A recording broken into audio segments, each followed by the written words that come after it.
ने आदेश कर दिया कि 2 मिनट बोलना भी है। भाई साहब, मैं पॉलिटिक्स में तो बाई एक्सीडेंट ही आ गया।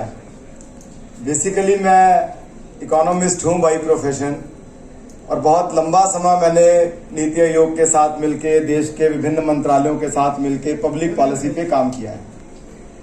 हालांकि मेरा सब्जेक्ट इंफ्रास्ट्रक्चर नहीं था, मैंने ज्यादा काम एग्रीकल्चर पे, रूरल डेवलपमेंट पे, ग्रीन एनर्जी पे, इन सब विषयों पे क्या नीतियां सरकार की बननी चाहिए उस पर काम किया है। लेकिन अब जब आप काम करते हैं तो आजकल सब कुछ इंटरकनेक्टेड है, और जब हम रूरल डेवलपमेंट की बात करते थे, मैं आपको 12-13 की बात बताता हूं, दिल्ली में जाते थे, दुनिया में भी जाते थे, तो मैं सबको एक ही बात कहता था कि बिना इंफ्रास्ट्रक्चर डेवलपमेंट के आप देश के गांवों की तरक्की नहीं कर सकते। हमारा देश का जो इंफ्रास्ट्रक्चर था, आज से अगर 10-12 साल पहले की आप ध्यान देंगे तो हम कोई बहुत उस पर गर्व महसूस नहीं करते थे। जब हम यूरोप में जाते थे, यूएस में जाते थे, तो हम देख करके सोचते थे कि यार कभी भारत में भी ऐसा इंफ्रास्ट्रक्चर हो सकता है क्या। या कभी हमारे दोस्त यहां आते थे, और मैं तो पंजाब से हूं, हमारा तो हर चौथे घर का व्यक्ति या तो यूरोप में है, या ऑस्ट्रेलिया में है, या कनाडा में है, या यूएस में है। तो आते थे तो एक ही बात कहते थे कि यार हमारा देश कब ऐसा होगा।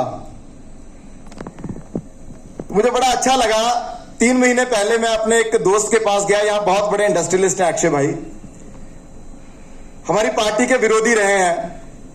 तो उन्होंने मुझे डिनर पर बुलाया था, कुछ दोस्त हम बैठे थे, तो मुझे उन्होंने कहा, सुभाष इस बार जब इलेक्शन आएगा ना तो मैं बीजेपी को वोट करूंगा पहली बार। तो मैंने कहा, भाई साहब ऐसा हृदय परिवर्तन कैसे हो गया, मैं तो इतने सालों से आपको समझा रहा हूं कि मोदी जी के साथ जुड़ो।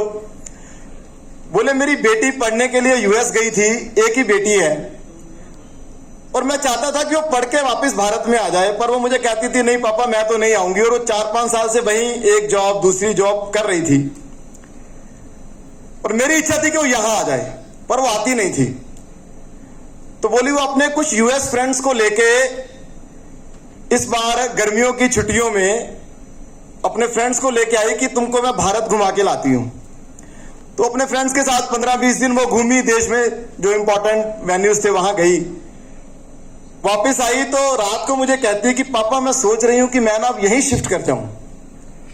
तो बोले मैं तो एकदम हैरान रह गया, मैं मेरी पत्नी की, इसको एकदम क्या हो गया। मैंने कहा बेटा क्या बात हो गई, वहां कोई प्रॉब्लम है क्या।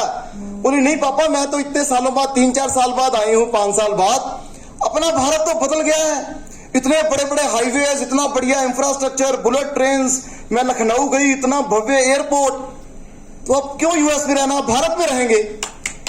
तो ये जो चेंज आया है देश में, उसमें एक बहुत बड़ी भूमिका इंफ्रास्ट्रक्चर डेवलपमेंट की है।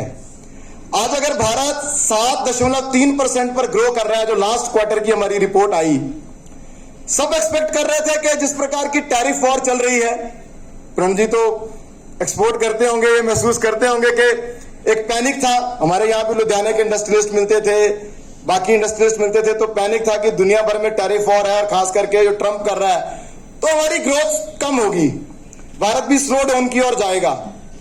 लेकिन हमारी पिछले क्वार्टर की ग्रोथ रेट उसके पिछले क्वार्टर के कंपैरेटिव ज्यादा हुई है। और अभी जितनी इंटरनेशनल एजेंसीज हैं, चाहे वो मूडी है, चाहे वो IMF है, वो जो कह रही हैं कि जितनी बड़ी इकोनॉमीज हैं इंक्लूडिंग ब्रिक्स कंट्री, उनमें सबसे ज्यादा अगले 5-6 साल नहीं 10 साल तक अगर कोई देश बढ़ेगा तो वो हिंदुस्तान बढ़ेगा। और ये जो ग्रोथ रेट की हमारी स्टोरी है, जो हम एक ब्राइट स्पॉट के नाते, ब्राइट स्टार के नाते ग्लोबल सिनेरियो में इमर्ज कर रहे हैं, उसमें जो बहुत इंपॉर्टेंट और क्रिटिकल रोल प्ले किया है, जो नरेंद्र मोदी जी ने विजन लिया था कि इंफ्रास्ट्रक्चर को देश में बढ़ाना है, उसका बहुत बड़ा रोल है। सो आज बहुत ज्यादा बात नहीं करूंगा, आपका प्रोग्राम और लेट हो जाएगा। आपको बहुत शुभकामनाएं।